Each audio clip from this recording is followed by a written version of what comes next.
Hello all viewers, welcome back to our channel. Today, we're diving deep into the most crucial topics from September current affairs that you need to know for your upcoming exams. We understand how challenging it can be to keep up with all the information, but don't worry, we've got you covered.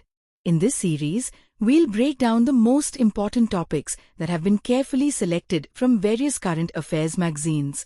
And to make it even easier, we'll be using mnemonics, those clever little memory tricks, to help you understand and remember the key points right from the beginning. Our goal is to make sure you can recall the information when it matters most. If you find this useful, don't forget to like, share, and subscribe to our channel. That way, you'll never miss out on important updates, tips, and tricks. We're all in this together.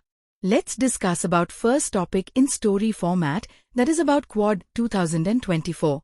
Imagine you are at a global meeting where 4 friends, India, the USA, Japan, and Australia, come together every year to solve big problems and make life better for everyone in their neighborhood, the Indo-Pacific. This group is called Quad, and each year they meet to set new goals, share ideas, and work together. This year's meeting was in Wilmington, USA, and had a lot of important discussions. In Wilmington, the Quad leaders gathered to plan for the future. They started by signing the Wilmington Declaration, which was like a promise to keep pushing forward on their shared projects. They launched a new mission to fight cancer, the Quad Cancer Moonshot. They remembered how well they had worked together during COVID-19, so now they are teaming up to tackle cervical cancer, which affects many women in the Indo-Pacific. This was just the beginning, with plans to address more cancers in the future.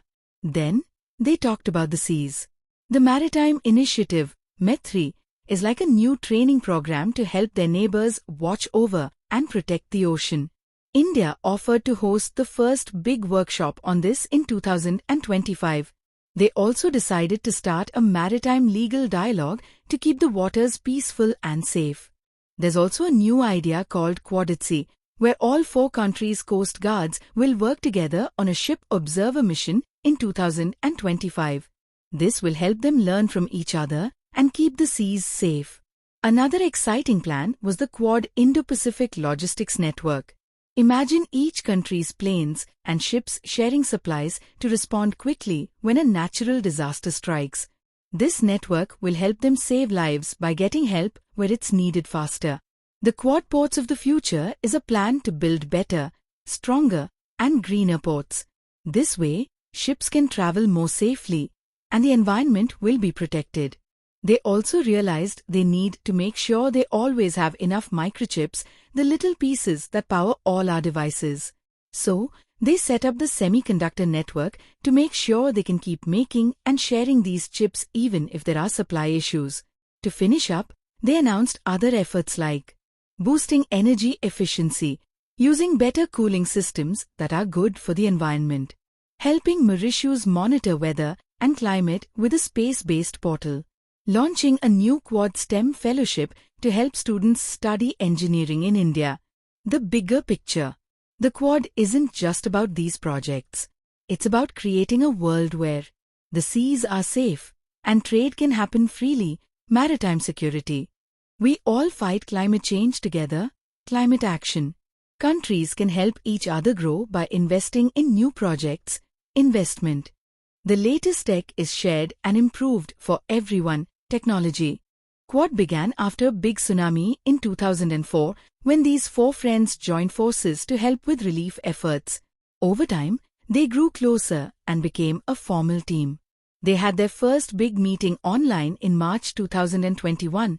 And later that year, they met in person in Washington, D.C. They even practiced naval drills, called Malabar, to make sure they're always ready to work together on the seas. What's next? They'll meet again in 2025 in India, where they will continue building on these projects and find new ways to work together.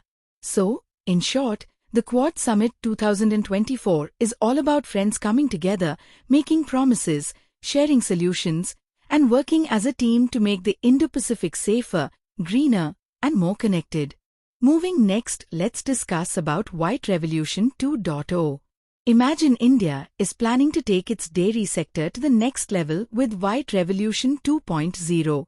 Just like the first White Revolution, which turned India into the world's largest milk producer, this new plan is all about helping farmers, expanding cooperatives, and boosting milk production. The goal is simple: increase the amount of milk that cooperatives collect from 660 lakh kg per day to 1007 lakh kg per day over the next 5 years. This means a 50% rise, which would bring better earnings for farmers across India. To make this happen, the National Dairy Development Board (NDDB) has a clear plan. They will set up 56,000 new dairy cooperative societies (DCSs) and improve 46,000 existing ones with better tools for collecting and testing milk. The focus will be on states like Uttar Pradesh, Odisha, Rajasthan, and Andhra Pradesh, where there's a lot of potential to grow. Funding will come from NPDD 2.0, a government program that will help build facilities for milk collection, chilling, and provide training at the village level. Plus, 40,000 rupees will be given to 1,000 local cooperatives to upgrade their equipment. Earlier this year, NDDB ran a pilot project in Haryana, Madhya Pradesh, and Karnataka. It was a success, with 79 new cooperatives set up, collecting 15,000 liters of milk per day from 2,500 farmers. Right now, cooperatives cover about 70% of India's districts, but there are still gaps, especially in states like West Bengal and the Northeast, where only a few areas are part of the network. White Revolution 2.0 wants to change this by expanding cooperatives to more regions, ensuring that farmers everywhere can benefit. In short, White Revolution 2.0 is all about expanding the reach of dairy cooperatives, increasing milk production, and making sure farmers earn more. It's designed to build a stronger, more connected dairy sector, women's safety, imagine a state where the government is determined and to empower women across India for women and children.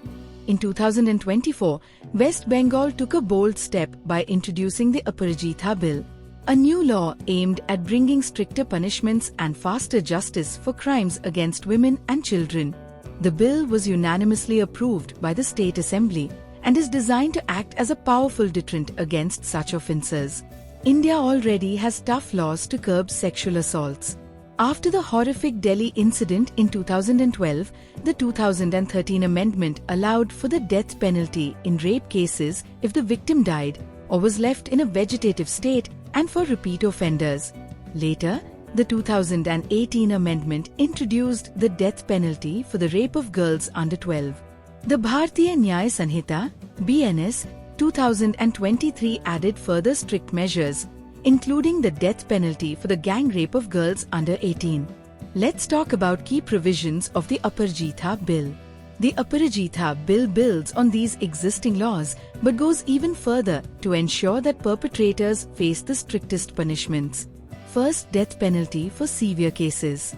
The bill makes the death penalty mandatory if a rape victim dies or is left in a permanent vegetative state. It also applies to gang rapes where the victims are above 18 years of age. This aims to send a clear message: severe crimes will face the harshest consequences. Next, about tougher punishments for repeat offenders and acid attacks. For those found guilty of repeated offences, the bill replaces standard imprisonment with rigorous life imprisonment. Additionally, it removes lighter punishments for acid attacks, enforcing rigorous life imprisonment as the only sentence.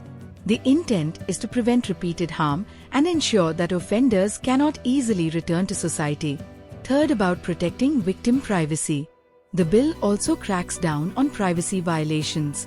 Disclosing the identity of rape victims or publishing information about court proceedings related to these cases will now lead to stricter penalties. This aims to protect the dignity and safety of survivors. Fourthly, amendments to the POCSO Act. Recognizing the need to protect children, the bill brings stricter measures to the protection of children from sexual offences, POCSO Act. It introduces the death penalty for penetrative sexual assault on minors, raising the bar for punishments in such cases. Next, faster justice through BNSS amendments. One of the bill's standout features is its focus on speedy justice.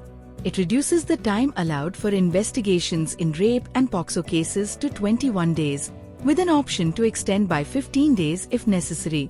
Similarly, once a charge sheet is filed, trials must be completed within 30 days.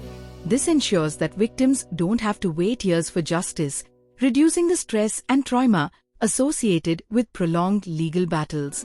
Lastly, special task forces and courts. The Aparajita Bill sets up dedicated systems to ensure the timely handling of cases. Each district will have an Aparajita task force responsible for quick investigations of rape cases. Special courts will be established to handle these cases, aiming for speedy trials. These courts will have special public prosecutors appointed specifically to deal with crimes against women, ensuring that the cases are given the attention they need. The Aparajita Bill is a significant move by West Bengal to create a safer environment for women and children. It is an effort to ensure that offenders are punished swiftly and severely, and that survivors receive justice without delay. However, for the bill to become law, it still requires approval from the President. If it clears this final hurdle, it will set a strong precedent for how crimes against women and children are handled, sending a powerful message that such heinous acts will not be tolerated. Moving to the next topic, let's talk about India's bold new step to boost its startup ecosystem.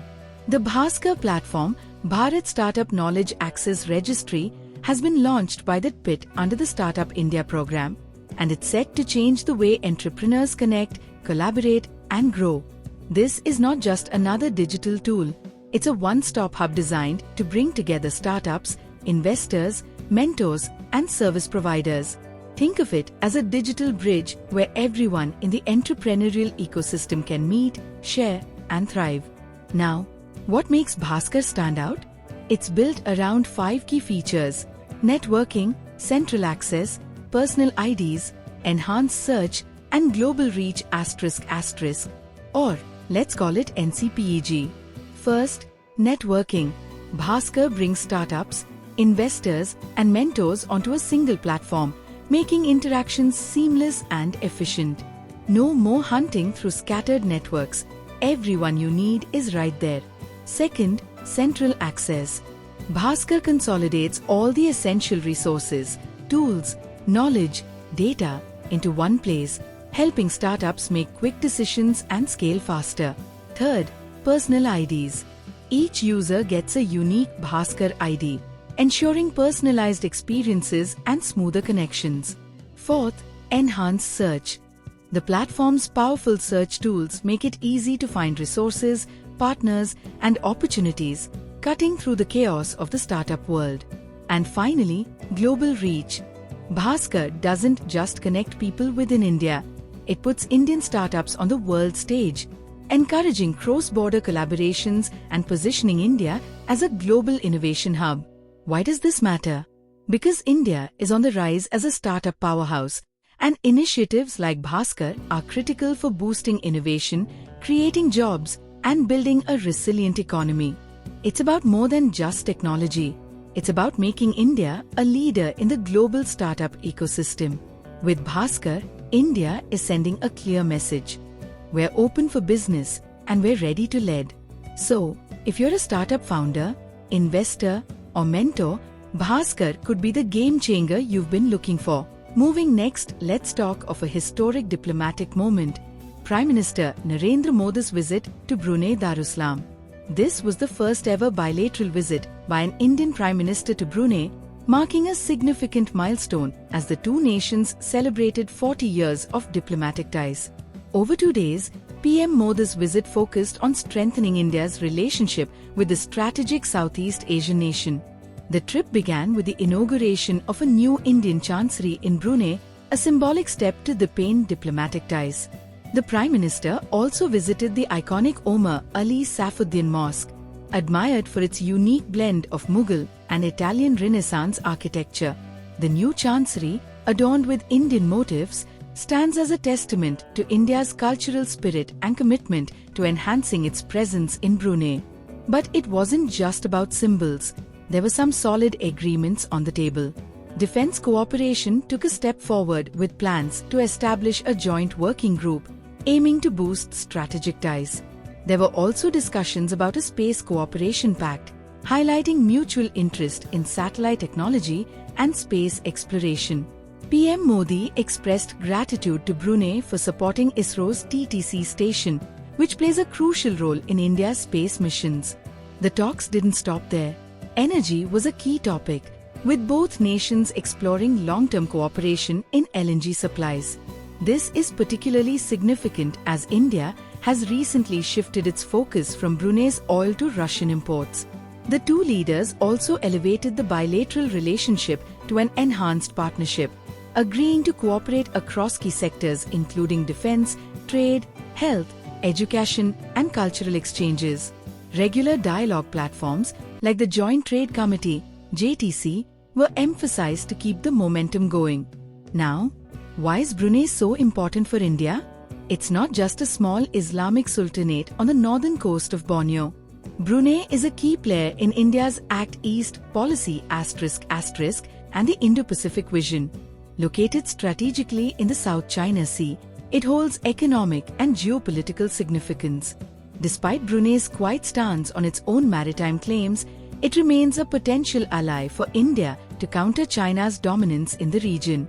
Brunei is also a major producer of oil and gas, making it an essential partner for energy security. Let's not forget the Indian diaspora. Around 14,000 Indians live in Brunei, contributing significantly to the country's healthcare and education sectors. This connection, built over decades, only strengthens the ties between the two nations. And speaking of long-standing relations, Sultan Haji Hasnal Bolkiah has visited India 4 times, the last being in 2018 as the chief guest at India's Republic Day parade. His visits have underscored Brunei's commitment to deepening ties with India. So, what does PM Modi's visit mean? It's about enhancing a strategic partnership, boosting economic ties, and ensuring a more secure, cooperative future in the Indo-Pacific. It's a clear message that India is not just looking west. It's actively engaging with its eastern partners, strengthening alliances, and building bridges. That's all for this topic. Moving next, we'll be diving into the details of Prime Minister Modi's recent visit to Singapore, a key part of his two-nation trip to Southeast Asia, which began with his historic visit to Brunei Darussalam. This wasn't just any diplomatic mission. It was a strategic move to deepen ties with one of India's closest partners in the region. During his visit, India and Singapore elevated their relationship to a comprehensive strategic partnership, a significant step that underscores the depth and potential of this bilateral relationship. To cement this, 4 memorandums of understanding (MOUs) were signed, focusing on digital technologies, the semiconductor ecosystem, health and medicine, and education and skills development. These agreements mark a renewed commitment to collaboration in key sectors that will drive growth, innovation, and shared prosperity. Prime Minister Modi emphasized Singapore's critical role in India's economic landscape, noting that the country has invested around $160 billion in India, making it a leading economic partner. During discussions, both sides stressed the need to boost trade and investment flows, reflecting a mutual desire to deepen economic ties. The recent India-Singapore Ministerial Roundtable was a focal point of the visit, where ministers from both sides deliberated on key issues. This roundtable, which first took place in September 2022, has been a unique platform for senior ministers to review progress and set new agendas. During the August 2024 roundtable, the focus was on 6 pillars: advanced manufacturing, connectivity, digitalization, healthcare, skills development, and sustainability, with both sides agreeing to expand cooperation further. Beyond economics, this visit also focused on cultural connectivity. As India and Singapore gear up to celebrate 60 years of diplomatic relations in 2025, PM Modi announced the opening of India's first Thiruvalluvar Cultural Centre in Singapore, dedicated to promoting Indian art, culture, and literature. This is a step towards building stronger cultural bridges and recognizing the deep-rooted ties between the two nations. Now, let's step back and understand why Singapore matters so much to India. Historically, India and Singapore have shared close ties since the early 19th century, when Sir Stamford Raffles established a trading station in Singapore under British colonial rule. India was among the first countries to recognize Singapore's independence in 1965, and the two nations have nurtured this bond ever since. It was during PM Modi's 2015 visit that relations were elevated to a strategic partnership, setting the stage for deeper engagement. Economically, Singapore is India's largest trading partner in ASEAN and a major source of foreign direct investment (FDI). In FY 2023-24, bilateral trade reached $35.6 billion, with Singapore ranking as India's sixth largest trade partner. Singapore's investments in India are robust, with FDI inflows standing at $11.774 billion in the past fiscal year alone. This makes Singapore the largest source of FDI for India, contributing to almost 24% of total FDI inflows since April 2000. The partnership is also breaking new ground in fintech. Singapore was the first country to support cross-border payments through the UPI PayNow linkage, enabling seamless digital transactions. Additionally, Singapore has joined hands with India in multilateral efforts, including the International Solar Alliance and the Global Biofuel Alliance. In science and technology, India has launched 17 satellites for Singapore over the past decade, underscoring close collaboration in space technology. Singapore also co-hosted the ASEAN India Women Scientists Conclave earlier this year, further showcasing cooperation in digital health and medical technologies. And finally, let's not forget the Indian community in Singapore, which makes up about 9.1% of the resident population. With around 350,000 ethnic Indians, this vibrant community has played a significant role in strengthening the cultural and economic ties between the two nations. So, what's the takeaway from PM Modi's visit? It's clear that India and Singapore are not just trading partners but strategic allies with a shared vision for the future.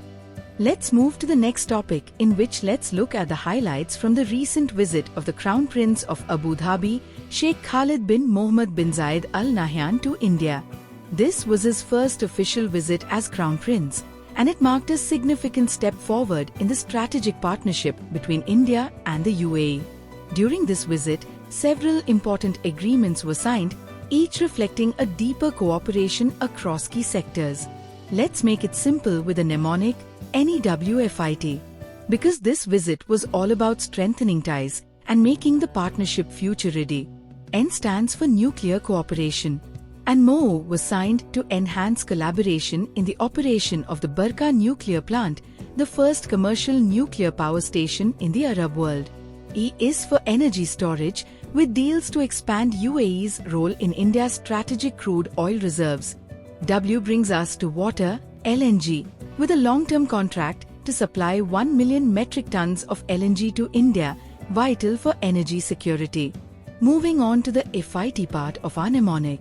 F stands for food security, with an agreement to develop food parks in India, reflecting a broader scope of cooperation beyond just oil and energy.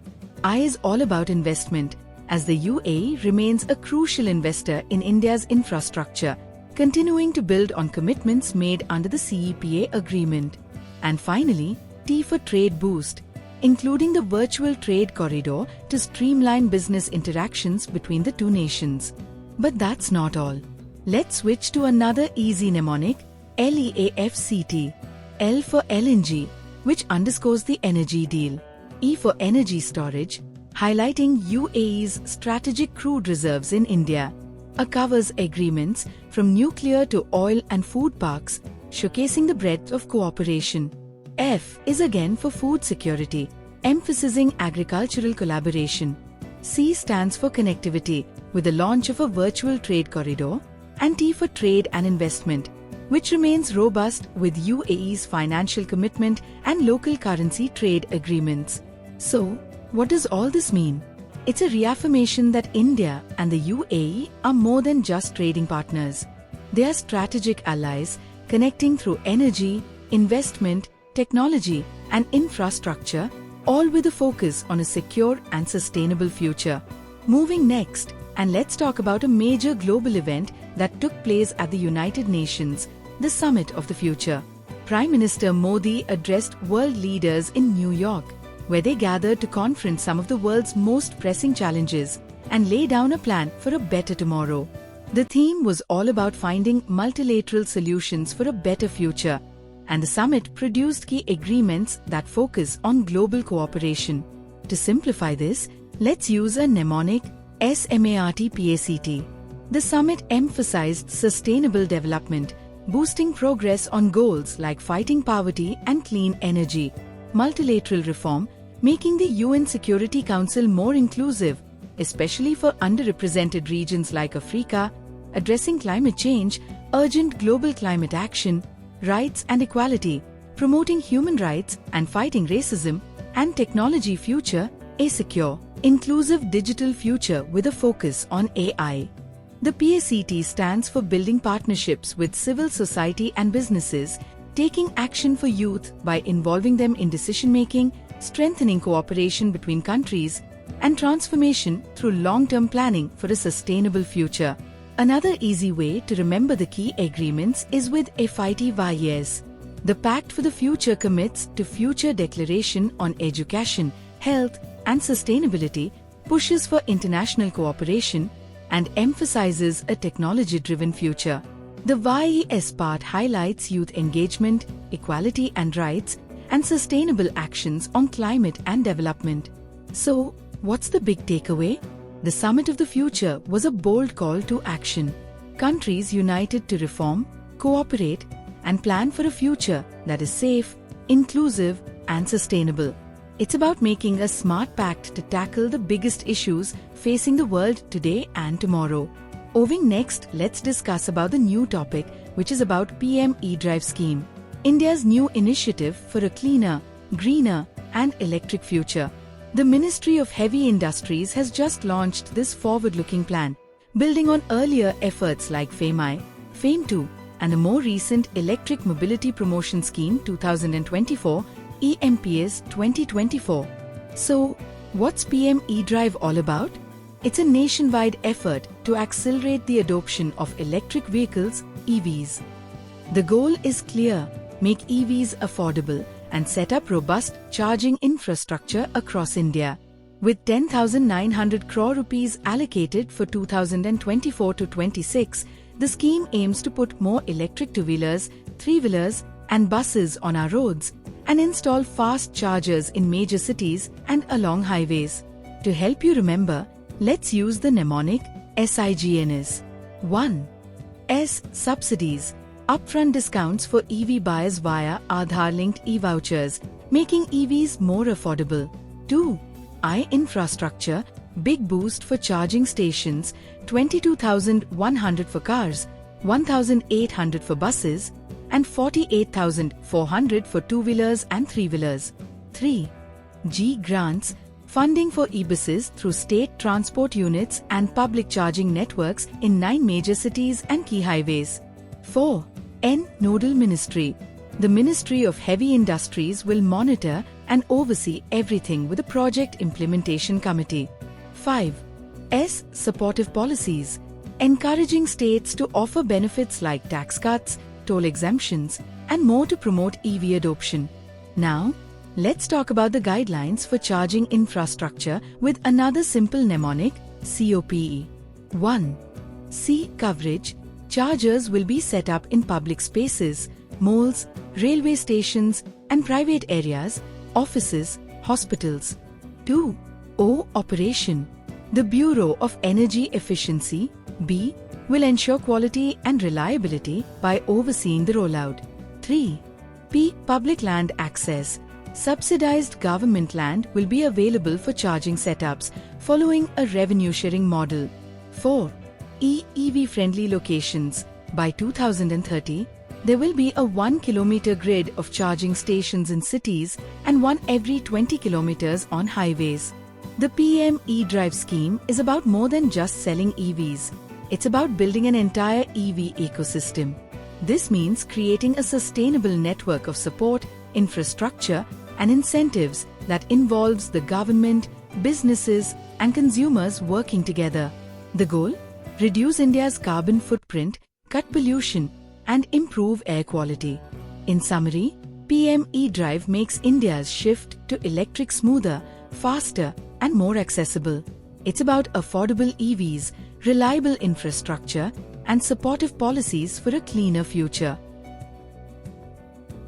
Let's move into the last topic of today's, the commissioning of INS Arighat, the second Arihant-class nuclear submarine. With INS Arighat joining the fleet, India's nuclear deterrence is stronger than ever. Developed under the Advanced Technology Vessel ATV project, these submarines are symbols of Atmanirbhar Bharat, showcasing India's capability to build cutting-edge defense tech right at home. Let's simplify this with NSI. N stands for nuclear deterrence, as INS Arighat bolsters India's nuclear triad, ensuring a robust second strike capability under the no first use policy.